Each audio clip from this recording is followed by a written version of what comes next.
Hello everyone. In today's class, we're going to review the answers for homework number 2, and then after that, we're going to get everyone prepared for the first test, which is on October 5th. Okay, so let's get started. This is some things you need to know about the first test. So it's on October 5th, and then the content will cover chapter 1, 2, and 3. You can just review the slides from the first lecture to the eighth lecture, I guess. Double check that, okay? You don't need to review anything about chapter 4. The window that you can access this test is the 24 hours on October 5th, okay? And then once you access that, and once you start the test, you only have one chance to submit the answer. So be careful about your answers. You want to review it before you submit. And then you need to finish everything within 150 minutes. Again, if you need extended time, and you can just send me an email to double check. I have already set up the external time for some of you, so who has the special needs. So I don't know if you can check that right now on your side, but if you're worried about that, you send me an email, and then I will do that for you, okay? And then the test is not proctored, okay? So, and also it's open notebook, open textbook. So feel free to use all the materials you have. But once again, I want to remind you that you don't have enough time to learn the material when you're doing the test, because you're going to have 28 questions to answer. And 23 of them are calculation questions. So if you are not familiar with what problem to use what equation, then please just review the material before you take the test, okay? All right, so let's first review the answers for homework number 2, because some of the test questions are very similar to what you have seen in homework number 2, also in homework number 1. So the way you prepare the first test is you watch this video, you review the slides, and then you also want to review the homework number 1, homework number 2, okay? All right, so the first question in homework number 2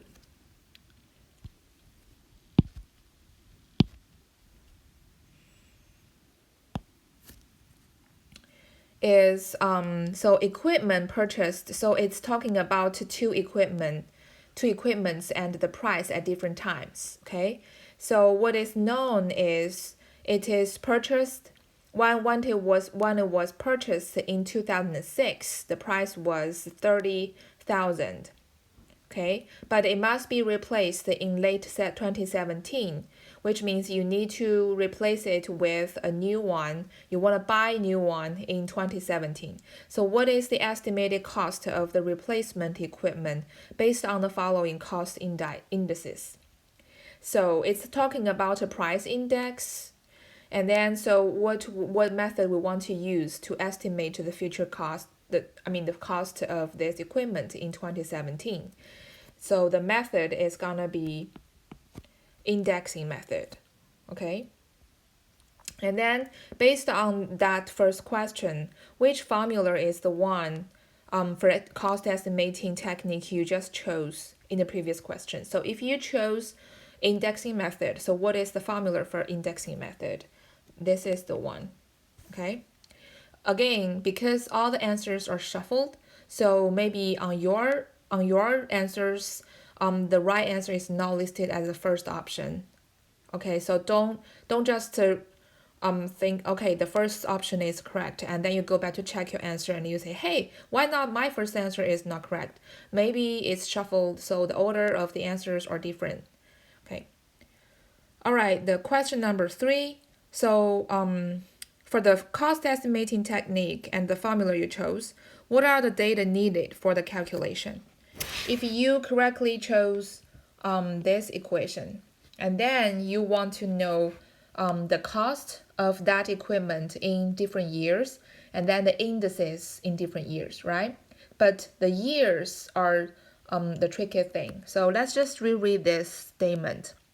So you know that 2006, that's an earlier year, you know, and the price for the equipment is 30,000. So you know the C in the year 2006, right? That's the first thing you know. And then what you want to know is the price in the year of 2017. And the other things you know is the indices, okay? And because you want to know the price in these 2 years, so the indices you want to use is I in the year of 2006 and also the I in the year of 2017. And among these 4 things, this one is unknown, so this is not a given condition. Well, in this question, what the given condition you need to use to calculate the C, the cost in 2017 is going to be C 2007 to 2006, I bar 2006, and I bar 2017. Okay, so that's going to be this answer. And then according to the statement, you already have some values of this variables in your equation, right? So just go back to check the statement. You will know that the C 2006, the cost in 2006 is 30,000. And then the I bar in 2006 for that equipment is what? Is this? Is 149. And the I bar 2017 is what? Is this? It's 265. Okay, so that's the 3 variables you want to use. And go check these options. So this one is the correct answer. And then so now it's the time for you to use the equation. So remember, this is the equation you chose. That's the indexing method equation. So because the 2017 price is the thing you want to know, so you want to put the C 2017 on the left side. That's what you want to calculate. On the other side, that's all the things you know. So the K is going to be 2006. Right, that's the price. That's the year of the price. That's the year of the given price, right? And then you want to write this ratio between 2 indices. One indices above the bar, that is the I bar n. So n is gonna be the same year of the unknown year. Okay, so it's 2017. And then beneath this bar is going to be I bar K. K is going to be the year when you know the price. So it's 2006. So that is the right equation. Okay, so you want to choose this one.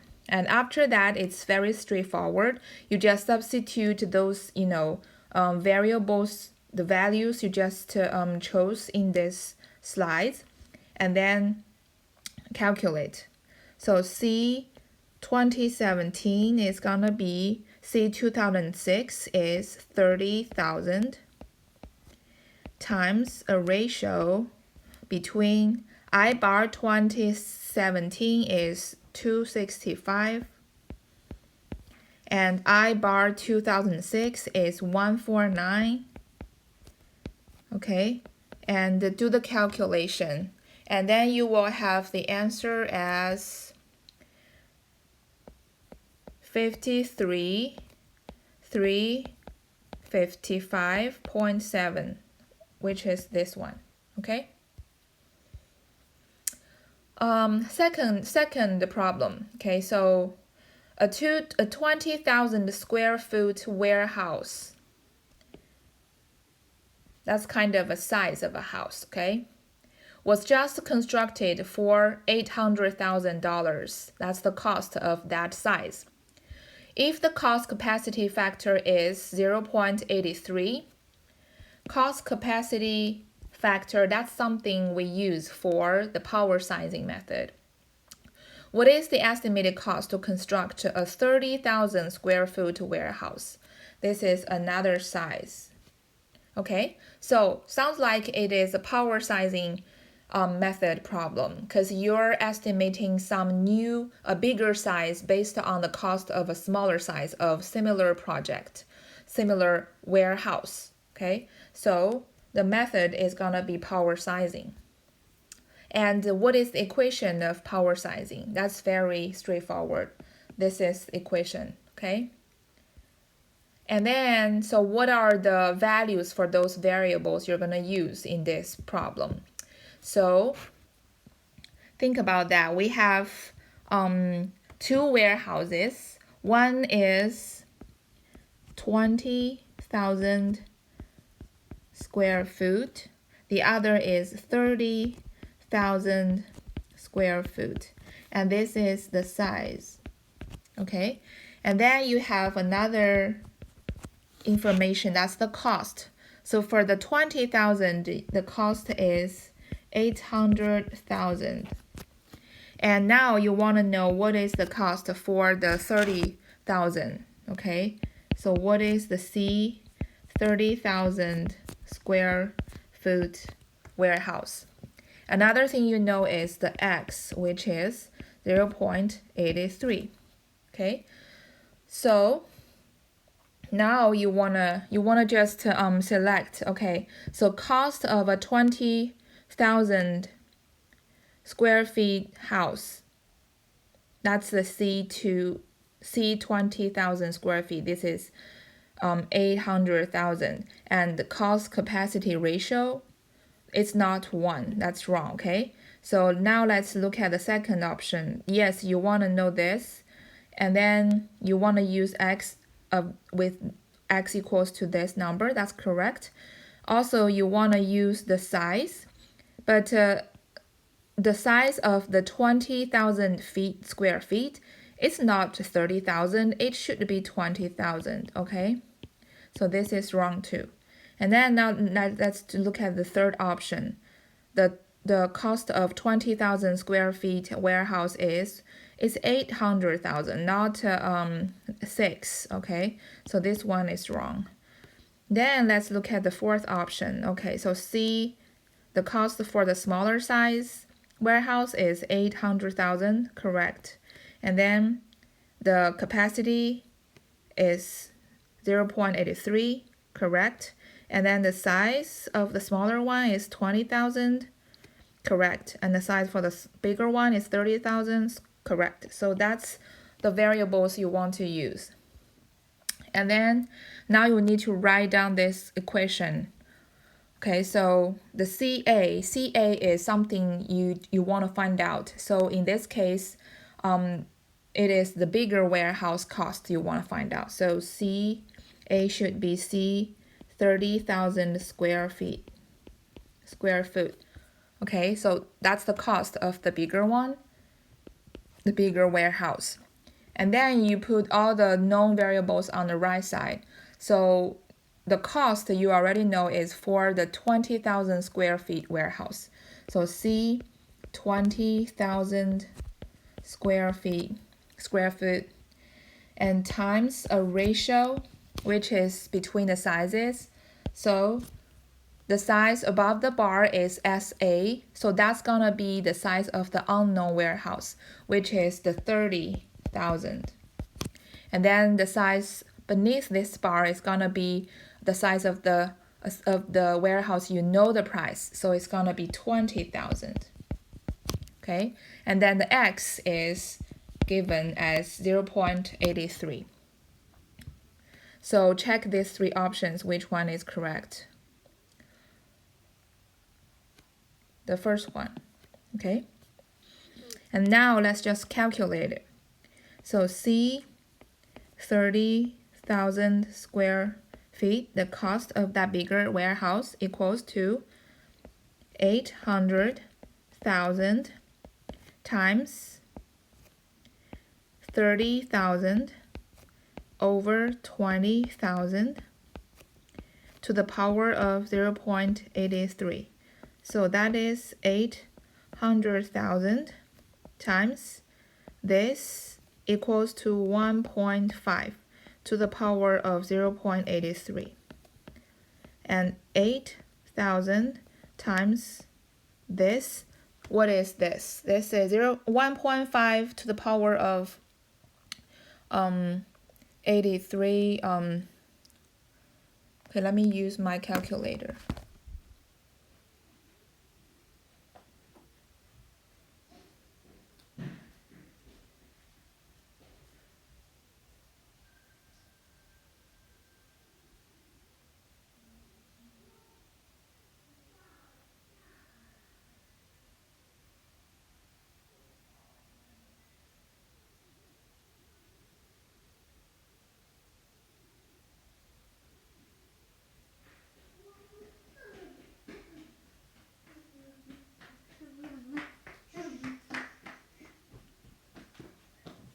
Okay, I'm back. So I got my calculator.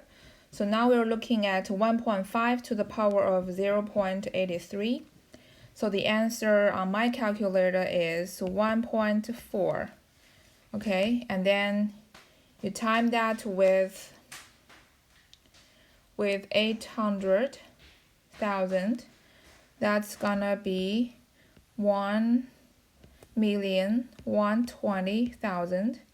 0.70 72. Okay, so that's the rounding problem. Okay, if you compare these four options, this one is the closest to my answer.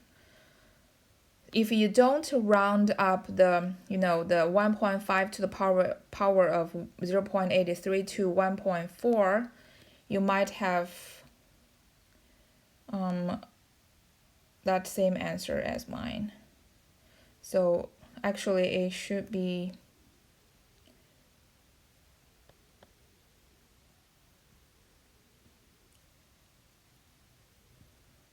for 1.40009. Is that correct?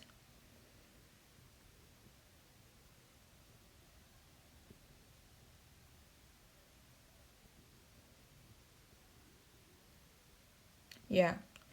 So, well, it's just a rounding problem, okay? So that's why we said choose the one closest to your answer, okay? So don't worry about that. And the next question, the time to assemble the first unit on the production line is 10 hours. Well, we don't know what is the product is, so it's fine, but it's making something, and the first product cost the manufacturer 10 hours, okay? And the learning rate is 0.9. Approximately how long will it take for the sixth unit to be assembled? Okay, so it's talking about the learning rate, so we're gonna use the learning curve method, okay? So this is the method. And then if you chose learning curve method, then you want to choose the equation, which is this one. These questions are very easy, okay? And now you want to find out the right values for those, variables in that equation. So in this equation, you're gonna find out the k, the u, the n. Okay, so k by definition, that's the time cost, that's the time cost for the first ever product. So in this case, it's given as 10 hours. Okay, and the u is which how do I say that? Like which unit you're looking at, because this one you're looking at the cost for the 6th unit, so the U is gonna be 6. And N, we said N is the log S over log 2. And what is S? S is the learning rate, which is 0.9. So if you compare this with the answers, this is gonna be your right answer. And now let's just calculate. So the time cost for the 6th unit is gonna be Z6 equals to K is 10 times U is 6 to the power of N. Okay, then what is N? N is log 0.9 over log 2, which is negative 0.152. So you need to substitute this value for N. So your Z6 is gonna be 10 times 6 to the power of negative 0.152. And the answer is 7.61 hours. So this is gonna be the one closest to your answer. And the last 2 questions are based on your reading assignment. Remember that? So you're gonna read through several pages, and then you will see where are the statements. So the first statement is talking about the 2 fundamental approaches for cost estimating, the top-down method and the bottom-up method. And then you can find the exact statement on page 36, the last 2 paragraphs. Okay, so if you doubt about this, you can just go back to check. So for this statement, yes, it is true. And then the second statement is talking about the work breakdown structure. So this statement is talk about like the definition of it, what's the function, and what are the 3 things or the rules you need to consider. So this statement can be found at on page 65. You got 3 bullet points of the cost estimating technology. The first point is talking about what is WBS. And then again on page 68, you have 3 points. It's about how do you use the WBS, the thing you need to be careful about. So of course this is true. All right, so next let's just review some important contents of the first 3 chapters. So the thing I pointed out are the bottom line. But by bottom line, I mean that's at least the thing you need to know. If you can review more, of course you will get higher grade, but at least you want to know all of this, then you can have a decent grade for the test number 1. Okay, so the first thing in the first chapter is you want to understand what is the 7 fundamental principles of engineering economy. These are the 7 ones, and then we have discussed each one of them. So you want to review those slides to get a better understanding of what is developed alternatives, what is, for example, to use the consistent viewpoint. Yeah, and then you want to know what are the 7 fundamental principles. Okay.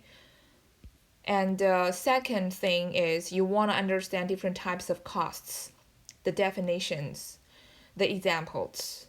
So we have talked about fixed costs, variable costs, marginal cost, average cost, sunk cost, opportunity cost, right? And also recurring costs, non-recurring costs, direct cost and indirect costs.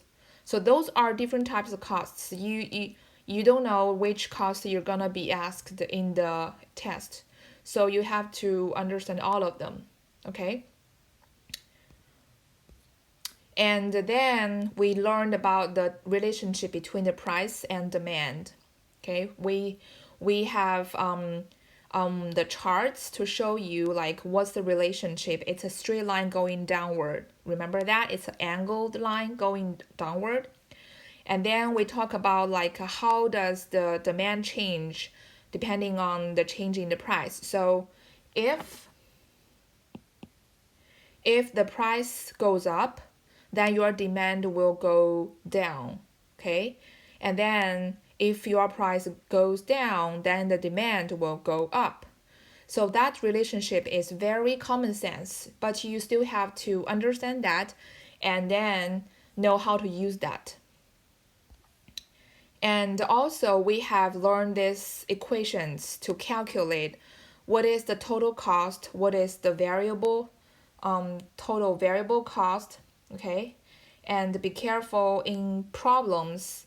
We always have the C lowercase v, that's the variable cost per unit, okay?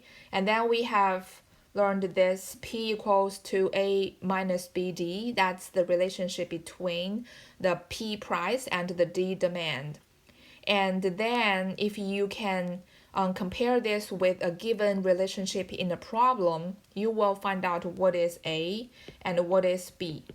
Okay, that's very important because you're gonna use A and B in the future calculations. Okay, and then we learned the equation for calculating the total revenue. Okay, and then here you can see that the revenue is based on A and B and the demand D. And when the D equals to D hat, D hat, okay, then you're gonna have the maximum total revenue, okay? And here is the equation. But we said usually what we chase for is, as a businessman, what we chase for is the maximum total profit, and we always care about profit instead of revenue, because revenue includes your profit and the cost, okay? Without talking about how much the cost is, you don't know if you gain or lose. Maybe you cost too much, and then what you gain is only the profit is only very minor. Yeah, so you always want to have a maximum profit instead of revenue. So how do we calculate profit? And here is the equation, okay? Still, you need to find out the B, the A, and the C lowercase v, and the C capital F, okay? And when do you have a maximum profit? That's when you have the D reach the D star, the optimal demand. So whenever you can sell your product at your optimal demand, then at that point you can make the maximum profit. So the D star is very important, and this is the equation, okay? And the way you calculate your maximum profit is you just replace the D in this equation by D star, okay? And then there is break-even points. That's the definition. So break-even points is a range of demands. So from a lower level demand to a upper level demand, D1 prime and D2 prime. Between these demands, you can sell your product between these demands, which means you are making profit. Your profit is always bigger than zero, okay? But if you sell your product at the demand lower than D1 prime or higher than D2 prime, then you're losing profit. You gain nothing. You gain negative. Your cost is higher than what you gain, okay? So we always want to keep our selling, the market, the selling between these two Ds. And the equation to calculate that two Ds is this, very long, okay? So you want to be careful about how do you put this in your calculator. Usually I won't put all of these terms in the calculator at once because they have different orders to calculate, okay? So you always want to calculate the things in the parentheses first. Like this one, you calculate that first, put it there. And this one as well, you calculate this first and put it in the parentheses. And then you're gonna calculate this 3 together and put it there after the negative sign. And you're gonna calculate this bracket and leave that value in this bracket. And then you have the square root of the whole value in that bracket. Okay? And then you divide that value by 2 times minus b. That's the order you calculate this. Okay? Don't try to put the long equation into a calculator at one time. That 50% possibility you're gonna get wrong answer. I never do that. All right, and then we talk about how do we estimate the cost. Okay, so so we have introduced you many different techniques, and we just reviewed the answers for homework number 2. So you gotta be familiar with those techniques already. Okay, so I won't linger around this several slides for a long time, but I just want to let you know what technique you will see in this test. So you need to understand the indexing method. Okay, you want to use this equation. You want to know like what is ck, what is I bar n, what is I bar k, what is the value for each one of them. Okay. And then you want to understand the unit method. Remember the unit method, that's very common sense, easy to use. You have like a price per what? Per unit, per mile, per square foot for something. And then you just time that unit price with how many units you have to build. And then another extension about the unit method is called factor technique, which means part of your total cost is given as a lump sum. So that's a total number. You don't have to worry about a unit and the unit price. But the other thing left, you still need to use the unit price times how many units you're gonna build. Okay, so this is a factor technique, and you wanna review the examples we use for this. Okay, remember that house building cost. You have how many porches, how many garages, and how many square foot, and you know the cost for each porch, each garage, and how do you calculate the total cost for that house. Yeah, go back to check that example. And power sizing model. So we just reviewed one problem using this. So I don't have to explain too much. Just get familiar with this equation and what is SA, what is SB, what is X. That's the value you're gonna find out in the problem statement. Okay, and learning curve method. Learning curve method, one thing you need to know is the ZU is the cost for the youth, the UTH, youth. Let me see. The youth unit, okay? So it's not the cost for all the U units. It's only the cost for that one single youth unit. And of course, you want to use this to calculate the N, okay? So N is N needs to have an additional calculation. It's not always given. Okay, so I think we just covered everything for today, and then well, you just need to go back to check your class slides and videos for these things I just pointed out. Examples, homeworks, okay? And then be careful about the calculation, especially the D prime, the break-even point calculation. Practice on that, okay? I imagine that most of you can calculate other things correctly, but the D prime is really tricky to calculate. But for those ones who practice a lot, I think you can get it. Okay, and I expect that most of you will get 100 points. Okay, and so yes, so I'll just stop here and then leave you some time to get prepared for the test. Okay, so good luck everyone. See you after the test. Okay. Oh, one more thing. So, the day when we have the test, October 5th, we won't have any class slides again. Okay, so and then the class after the test, we're going to review the answers for the test. Okay. All right. So good luck, everyone.